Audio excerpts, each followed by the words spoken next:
ஹோசூரில் 1330 திருக்குறள் மற்றும் 1,00,000 தமிழ் பெயரை திருமண அழைப்புதலில் அச்சிட்டு புதுமண தம்பதியினர் அசத்தி வருகின்றனர். ஹோசூர் பிருந்தாவன் நகரில் வசிக்கும் அரசு பள்ளி ஆசிரியை ரெங்கநாயகி ரவீந்திரன் தம்பதியின் மகன் முகிலனுக்கு வருகிற 10ஆம் தேதி திருமணம் நடைபெறுகிறது.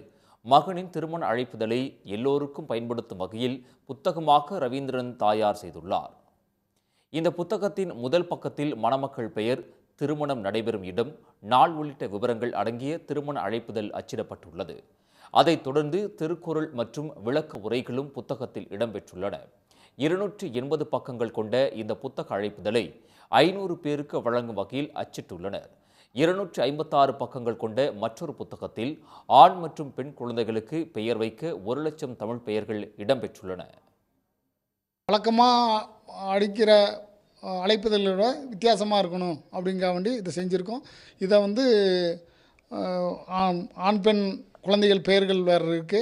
1330களும் தெளிவுரையோடு இருக்குது. இது காலங்காலமாக மக்களுக்கு பயன்படணுங்கிறதுக்காக வேண்டி ஒரு தலைமுறை தாண்டி இது இருக்கணுங்கிறதுக்காக வேண்டி இதை பண்ணியிருக்கிறோம். திருமண அழைப்புதல் வெறும் காகிதமாக இருக்காமல் மற்றவர்களுக்கு பயன்படும் வகையில் அச்சிடப்பட்டதாகவும், ஒரு திருமண அழைப்புதல் புத்தகத்திற்கு 450 ரூபாய் செலவானதாகவும் மணமகனின் தந்தை ரவீந்திரன் கூறியுள்ளார். உடனுக்குடன் செய்திகளை தெரிந்து கொள்ள சன் நியூஸ் பெல் ஐகானை கிளிக் பண்ணுங்க.